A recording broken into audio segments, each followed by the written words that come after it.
Digesto, seu podcast genial de resumos, resenhas, ampliar seu repertório intelectual.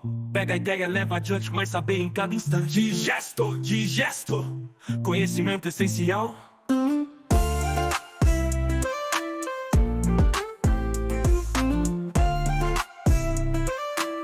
Conhecimento essencial de podcast genial de resumos, resenhas.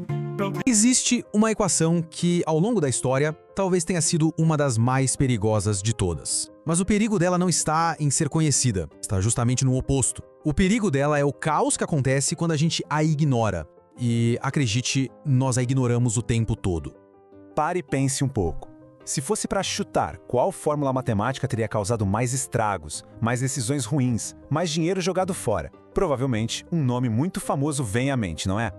Pois é, todo mundo pensa logo na equação do Einstein, a E igual a mc ao quadrado. Afinal, ela abriu as portas para a era atômica com todo o seu poder e perigo. Mas o perigo dela está no que a gente sabe fazer com ela. A equação que vamos analisar hoje é perigosa por um motivo muito mais sutil, pelo que a gente não sabe sobre ela. O perigo está na nossa ignorância. Então, vamos conhecer a nossa candidata. Essa é a equação de Abram de Moivre. E, só para a gente combinar, a pronúncia é de Moivre. Bom, não se assuste com os símbolos, vamos decifrar isso juntos. O primeiro termo, esse sigma com um x-barra, é o erro padrão da média. Pense nele como uma medida do quanto a média de uma amostra pode variar, o quão instável ela é. O sigma sozinho é o desvio padrão, que mede a variação geral dos dados. E o n lá embaixo é o nosso velho conhecido, o tamanho da amostra. O que a equação diz é que a instabilidade da média é igual à variação dos dados dividida pela raiz quadrada do tamanho da amostra. E é essa pequena, inocente raiz quadrada que bagunça toda a nossa intuição e já custou, literalmente, bilhões de dólares. Para a gente entender o estrago que ignorar isso pode causar, nosso roteiro vai ser este. Primeiro, vamos entender de vez essa equação. Depois, vamos ver na prática como ela explica o paradoxo do câncer em áreas rurais e o famoso mito das escolas pequenas. Aí, vamos ver mais alguns exemplos e, no fim, a lição mais importante para nós educadores. Certo, vamos começar pelo começo. O que afinal a equação de de Moivre quer dizer? E por que o nosso cérebro tem tanta dificuldade de entender a lógica por trás dela? O problema todo está aqui, nesse conflito. A nossa intuição é linear. A gente acha que se coletarmos 100 vezes mais dados, a nossa medição vai ficar 100 vezes mais precisa. Faz sentido, né? Só que não. A matemática com a raiz quadrada dá um tapa de luva branca na nossa intuição. Para diminuir a instabilidade da média por um fator de 10, a gente precisa de 100 vezes mais dados. Esse é o pulo do gato de quase todo mundo perde. E essa imagem aqui ajuda a gente a entender o porquê. Pense numa amostra pequena como um barquinho de pesca num mar agitado. Qualquer ondinha, qualquer evento aleatório, joga ele lá para cima ou lá para baixo. Por isso, amostras pequenas geram resultados extremos. Às vezes são resultados espetaculares, às vezes são péssimos. Já uma amostra grande é como um navio transatlântico. A mesma onda que balança o barquinho mal faz cócegas no navio. Os resultados dele são estáveis, previsíveis e ficam sempre ali, pertinho da média real. Beleza. Agora que a gente tem essa ferramenta na mão, vamos usá-la para resolver o nosso primeiro mistério. Um caso real de saúde pública que parecia não ter pé nem cabeça, até a gente olhar para ele com as lentes da equação de de Moivre. Imagina a cena. Uma analista de saúde olha para o mapa dos Estados Unidos e percebe uma coisa. Os lugares com as taxas mais baixas de câncer de rim são, na grande maioria, condados rurais, com pouca gente. A conclusão parece saltar aos olhos, né? Ah, claro, é o estímulo de vida do campo. Ar puro, comida orgânica, menos estresse. É uma história bonita que a gente quer acreditar. Só que um bom analista nunca para na primeira conclusão. Ele se faz a pergunta crucial. Ok, se esses são os lugares mais saudáveis, quais são os menos saudáveis? E é a resposta para essa pergunta que cria todo o paradoxo. E aí vem o choque. Os lugares com as maiores taxas de câncer de rim, os mais perigosos, também são rurais. Muitas vezes até vizinhos daqueles condados mais saudáveis. E agora? De repente, a história bonita vira um pesadelo. Agora a vida no campo significa pobreza, falta de acesso a hospitais, dieta ruim. Peraí, como o mesmo estilo de vida pode ser o melhor e o pior ao mesmo tempo? A solução não tem nada a ver com o ar puro ou com a pobreza. O que esses condados têm em comum não é o estilo de vida, mas sim o fato de terem pouca gente. E como a gente acabou de aprender com de Moivre, amostra pequena significa variação extrema. Pensa bem, num condado com 100 pessoas, um único caso de câncer já joga a taxa lá para cima. Nenhum caso joga lá para baixo. Já um condado enorme como o de Los Angeles é o nosso transatlântico. As taxas são super estáveis, sempre perto da média nacional. O mistério estava na matemática, não na sociologia. Agora, vamos para o coração da nossa análise. Um exemplo que atinge em cheiro o nosso mundo da educação.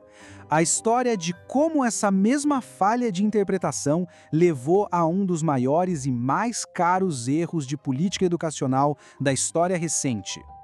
Dê uma olhada nesse número. 1,7 bilhão de dólares. É muito dinheiro.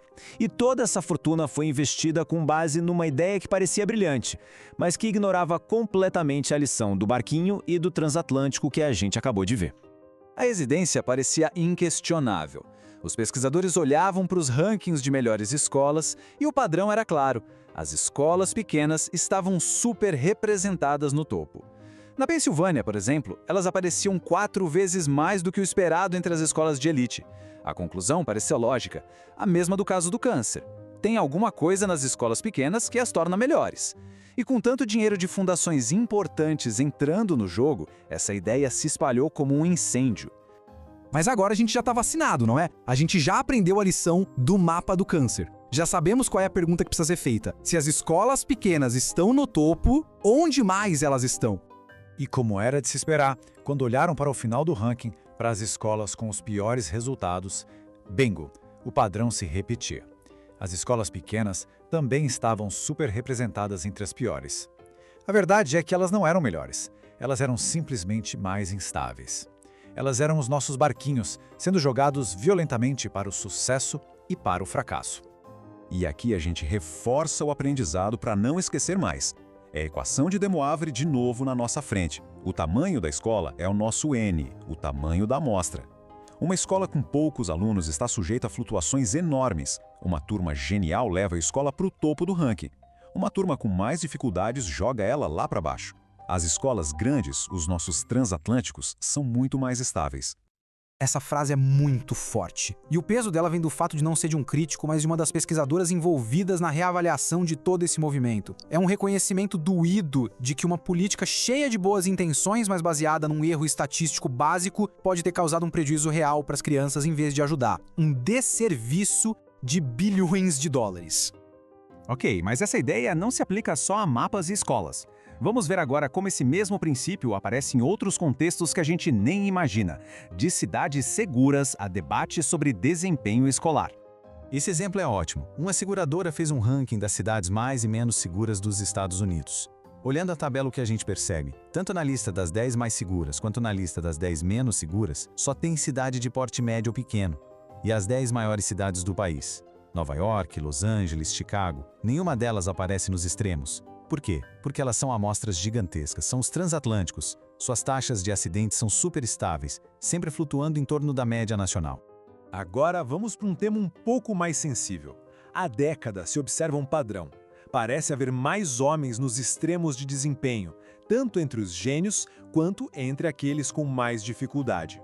Muita gente tentou explicar isso olhando para a média, mas a chave, de novo, não está na média, está na variação. Olha que fascinante o que os dados mostram. As médias de notas entre meninos e meninas são na maioria das vezes muito parecidas, mas olhe para a última coluna, a do desvio padrão.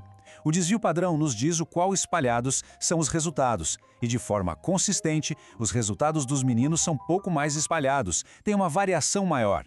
Isso significa que, por uma questão puramente estatística, é natural que a gente encontre mais homens nas duas pontas da curva. Focar só na média e ignorar a variação nos leva a conclusões completamente equivocadas. E assim a gente chega à reta final. Nós vimos o caso do câncer, o mito das escolas pequenas e vários outros exemplos. A pergunta de ouro agora é, tá, e daí? Como nós que estamos na linha de frente da educação podemos usar esse conhecimento para tomar decisões melhores no nosso dia a dia? Então, vamos para a nossa mega revisão em estilo de flashcard para tatuar essa ideia na mente. A regra é uma só, mas ela se disfarça de várias formas. Nos mapas de câncer, eram os condados pequenos. Nas escolas, o número de alunos. Nas cidades, o número de habitantes. No desempenho, a variabilidade dentro do grupo. Mas por trás de tudo isso está sempre o mesmo princípio, a mesma equação. Amostras pequenas geram resultados extremos. É o barquinho contra o transatlântico, sempre. E para fechar, deixo essa reflexão. Pense aí, no seu contexto escolar. Quando a gente testa uma nova metodologia numa única turma de 25 alunos e os resultados são incríveis, será que a metodologia é mesmo revolucionária? Ou será que foi só a sorte de um barquinho que uma onda jogou lá para cima? E quando um grupinho de 5 alunos vai muito mal numa avaliação, isso é sinal de uma falha grave no nosso ensino ou é só a variabilidade normal de uma amostra pequena? Entender a equação de De Moivre não é só um exercício de matemática. É, na prática, desenvolver um superpoder para tomar decisões mais inteligentes, mais cuidadosas e mais justas. E essa talvez seja a lição mais valiosa de todas. Muito obrigado. Digesto, seu podcast genial de resumos, resenhas, pra ampliar seu repertório intelectual.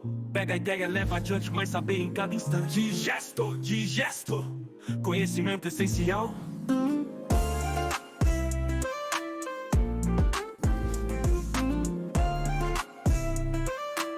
Conhecimento essencial. Seu podcast genial de resumos, resenhas,